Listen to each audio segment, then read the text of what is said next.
Hello viewers, আসসালামু আলাইকুম। শহরে কীভাবে কবুতর পালন যায় ছাদের উপরে। এই ধরুন ছাদের উপরে কূপ দিছি, এভাবে কূপ বানিয়ে দিবেন। এই যে কবুতরে খাবার দিছি, নিচে খাবার খাইতেছে।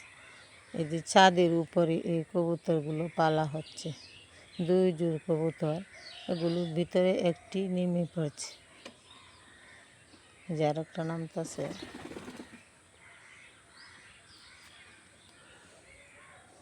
ছাদের উপরেও কবুতর পালন যায়। এই দেখেন, কবুতরের ধান দিছি, ধানের খাবার খাচ্ছে।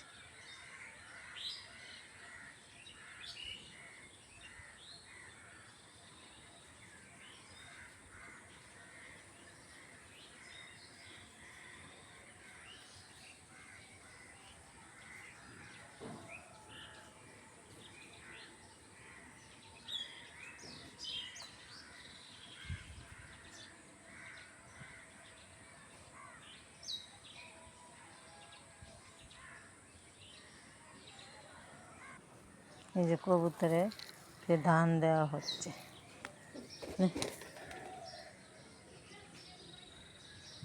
একটি কবুতর ডিম নিয়ে বসছে, আর এখানে 3টি কবুতর। এই যে দেখেন কবুতর যে ছাদের উপরে পালা হচ্ছে।